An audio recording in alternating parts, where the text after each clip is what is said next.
ကဲဗိုလ်ချုပ်အောင်ဆန်းရဲ့နေပြတဲ့ကိုရောက်နေပါတယ်လို့ဒီမှာလေးလာရေးပေါ့ဗျာနော်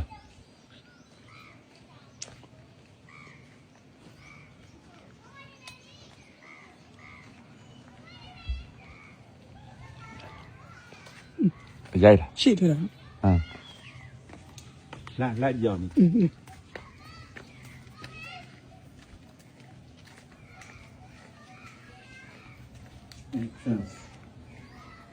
အဲ့ဒီကောင်းနော်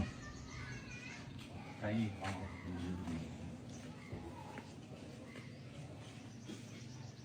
အော်ဒီရတဲ့ကိုပြောအောင်စမ်းဤအမခင်ညွတ်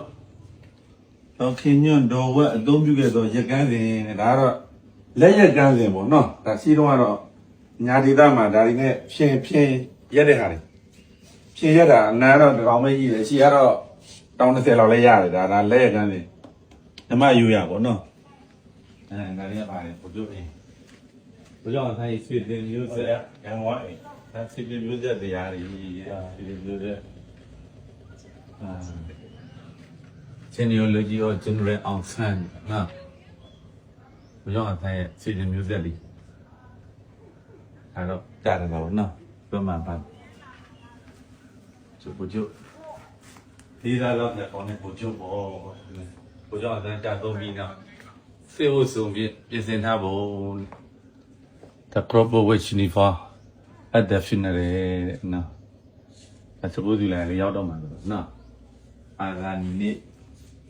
အမေတဲ့မှာဘူးတဲ့အာဂာနီတွေကောင်းကြီးတွေကတိုင်းပြည်လွတ်လပ်ရေးအတွက်သက်ဆွမ်းဆံပြကြိုးစားကြိုးပမ်းခဲ့တဲ့အာဂာနီကောင်းဆောင်ကြီးတွေကိုမမေ့တဲ့ဘူးပေါ့ဗျာဘုံပြုတ်တဲ့မှာလေလို့လေးစားလောက်ပါလေဗျာနော်ဒါဘိုးကျောင်းအဆိုင်နေရောက်တော့အမတ်တရားလေးရိုက်ပြတာပါလို့ကျွန်တော်မိတ်ဆွေများဘူးသူရရအောင်လို့နော်ခဏမောင်းမျိုးဘိုးကျောင်းအဆိုင်နေမှာလို့ခဏတစ်ချက်ဖြတ်လိုက်ပြီပြီးရင်ဘောရက်သွားမယ်ကဲဘောရက်လိုက်ပြပါအောင်မယ်နော်ဘောရက်လိုက်ပြလိုက်အောင်အောက်ထက်ရက်ပြီလားကျလိုက်တော့ရက်လိုက်တော့